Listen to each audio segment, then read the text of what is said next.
2. Marhen proletar.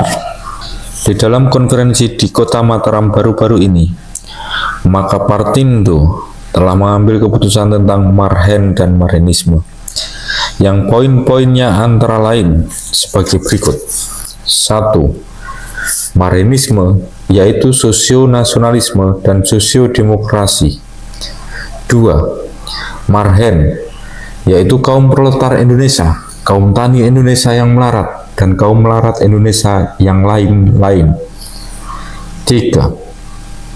Partindo memakai perkataan Marhen dan tidak proletar karena perkataan proletar sudah termaksud dalam perkataan Marhen, dan oleh karena perkataan itu bisa juga diartikan bahwa kaum tani dan lain-lain kaum yang melarat tidak termaksud di dalamnya. 4. Karena Partindo berkeyakinan bahwa di dalam perjuangan kaum melarat Indonesia lain-lain itu yang harus menjadi elemen-elemennya atau bagian-bagiannya, maka Partindo memakai perkataan Marhen itu. 5. Di dalam perjuangan Marhen itu, maka Partindo berkeyakinan bahwa kaum proletar mengambil bagian yang paling besar. 6.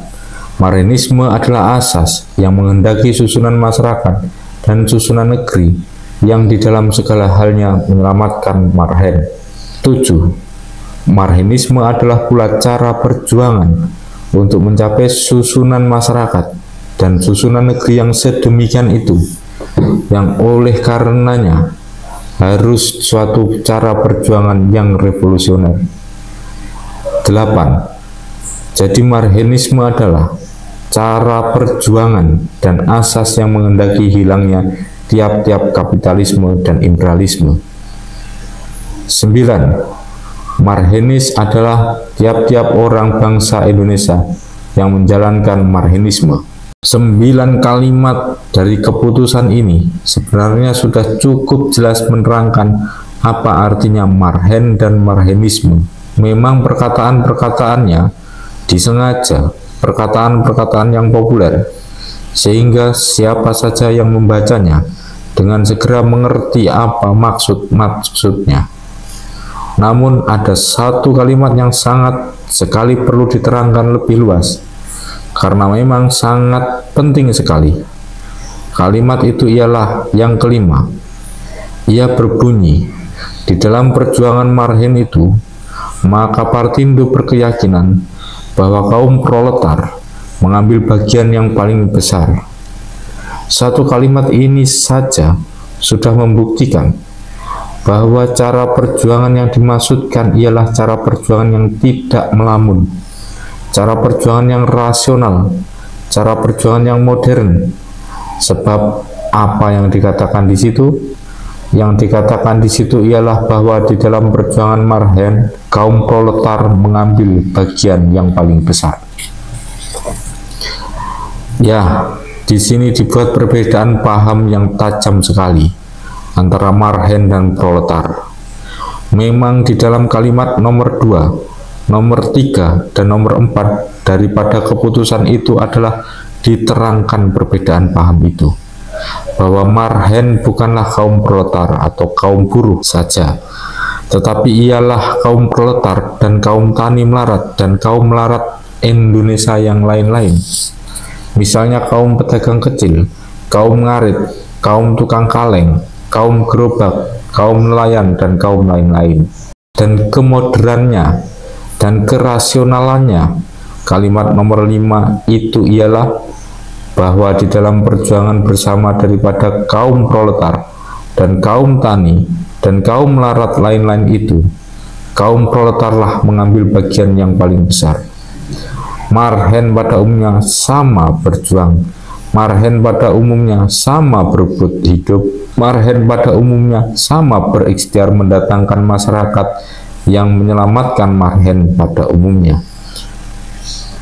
Marhen pada umumnya pula, namun kaum proletar yang mengambil bagian yang paling besar. Ini paham proletar mengambil bagian yang paling besar.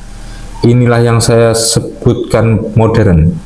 Inilah yang dimaksud rasional. sebab kaum proletarlah yang kini lebih hidup di dalam ideologi modern. Kaum proletarlah yang sebagai klase lebih langsung terkenal oleh kapitalisme. Kaum proletarlah yang lebih mengerti akan segala-galanya kemodernan, sosio-nasionalisme, dan sosio-demokrasi. Mereka lebih selaras zaman, mereka lebih nyata pikirannya, mereka lebih konkret, dan mereka lebih besar harga perlawanannya, lebih besar gevelwaardehnya daripada kaum yang lain-lain. Kaum tani adalah umumnya masih hidup dalam satu kaki di dalam ideologi feodalisme, hidup di dalam angan-angan mistik yang melayang-layang di atas awang-awang, tidak begitu selaras zaman dan nyata pikiran. Sebagai kaum proletar yang hidup di dalam kegemparan percampuran-percampuran abad ke-20, mereka masih banyak mengagung-agungkan ninggratisme, percaya pada Ratu Adil atau Heru Cokro yang nanti akan menjelma dari kayangan membawa kenikmatan surga dunia yang penuh dengan rizki dan keadilan. Ngandel akan kekuatan-kekuatan rahasia yang bisa memujakan datangnya pergaulan hidup baru dengan termenung di dalam gua. Mereka di dalam segala-galanya masih terbelakang, masih kolot, masih kuno. Mereka memang sepantasnya begitu. Mereka punya pergaulan hidup adalah pergaulan hidup kuno. Mereka punya cara produksi adalah cara produksi dari zaman Medang Kamulan dan Majapahit. Mereka beluku. Catatan kedua, beluku adalah alat membajak sawah. Adalah belukunya Kaulo 1500 tahun yang lalu. Mereka punya guru adalah sama tuanya dengan nama Garu sendiri. Mereka punya cara menanam padi, cara hidup, pertukaran hasil, pembagian tanah, singkatnya seluruh kehidupan sosial ekonominya adalah masih berwarna kuno. Mereka punya ideologi pasti berwarna kuno pula. Sebaliknya kaum proletar sebagai kelas adalah hasil langsung daripada kapitalisme dan imperialisme. Mereka adalah kenal akan pabrik, kenal akan mesin, kenal akan listrik, kenal akan cara produksi kapitalisme, kenal akan segala kemodernannya abad ke-20. Mereka ada pula lebih langsung menggenggam mati hidupnya kapitalisme. Di dalam mereka punya tangan, lebih direct mempunyai gevelwaardeh anti kapitalis. Oleh karena itu, adalah rasional jika mereka yang di dalam perjuangan anti kapitalisme dan imperialisme itu berjalan di muka. Jika mereka yang menjadi pemandu, maka mereka yang menjadi pelopor. Memang sejak adanya soal agrafak alias soal kaum tani, sejak adanya soal ikutnya si tani di dalam perjuangan melawan stelsel kapitalisme yang juga tidak sedikit menyengsarakan si tani itu, maka Marx sudah berkata bahwa di dalam perjuangan tani dan buruh ini, kaum buruhlah yang harus menjadi revolutionary verhode alias barisan muka yang revolusioner. Kaum tani harus dijadikan kawannya kaum buruh, dipersatukan dan dirukunkan dengan kaum buruh, dihela dalam perjuangan anti kapitalisme, agar jangan nanti jadi begundalnya kaum kapitalisme itu. Tetapi di dalam perjuangan bersama ini, kaum buruhlah yang menjadi pemanggul panji-panji revolusi sosial. Sebab memang merekalah yang menurut Marx sebagai kelas ada suatu sosial notwendigheid adalah suatu keharusan di dalam masyarakat. Dan memang kemenangan ideologi mereka yang nanti ada suatu historis notwendigheid, suatu keharusan riwayat, suatu kepastian di dalam riwayat. Well no, jikalau benar ajaran Marx ini, maka benar pula kalimat nomor 5 daripada 9 kalimat di atas tadi, yang menyatakan bahwa di dalam perjuangan Marhen, kaum buruh mempunyai bagian yang paling besar. Tetapi orang bisa membantah bahwa keadaan di Eropa tidak sama dengan keadaan di Indonesia, bahwa di sana kapitalisme, terutama sekali kapitalisme kepabrikan, sedang di sini ia adalah terutama sekali kapitalisme pertanian, bahwa di sana kapitalisme bersifat suivere industri, sedang di sini ia buat 75% bersifat undermining gula, undermining teh, undermining tembakau, undermining karet, undermining kina, dan lain sebagainya. Bahwa di sana hasil kapitalisme itu ialah terutama sekali kaum proletar 100%. Sedang di sini ia terutama sekali ia menghasilkan kaum tani melarat yang papa dan sengsara.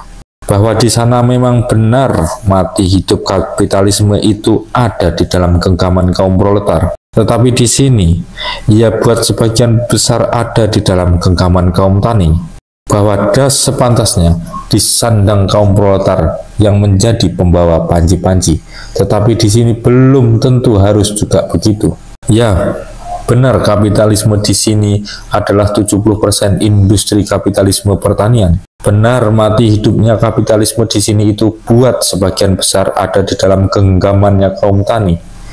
Tetapi hal ini tidak merubah kebenaran pendirian bahwa kaum buruhlah yang harus menjadi pembawa panji-panji. Lihatlah sebagai tamsil sepak terjang suatu tentara militer.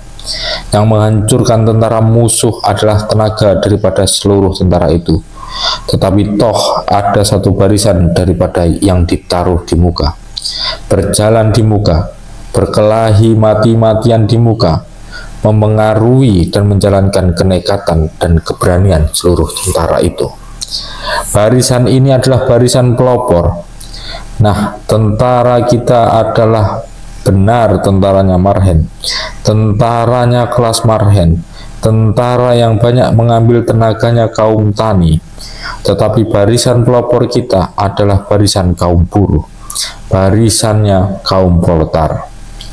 Oleh karena itu, pergerakan kaum Marhen tidak akan menang jika tidak sebagai bagian daripada pergerakan Marhen itu diadakan barisan buruh dan sekerja yang kokoh dan berani. Camkanlah ajaran ini, kerjakanlah ajaran ini, bangunkanlah barisan buruh dan sekerja. Bangunkanlah barisan buruh dan sekerja itu. Bangkitkanlah semangat dan keinsafan. Susunkanlah semua tenaganya. Pergerakan politik Marhen umum adalah perlu. Partai pelopor Marhen umum adalah perlu. Sarekat tani adalah perlu. Tetapi sarekat buruh dan sekerja adalah juga perlu. Amat perlu, maha perlu dengan tiada hingganya. Pikiran Rakyat 1933.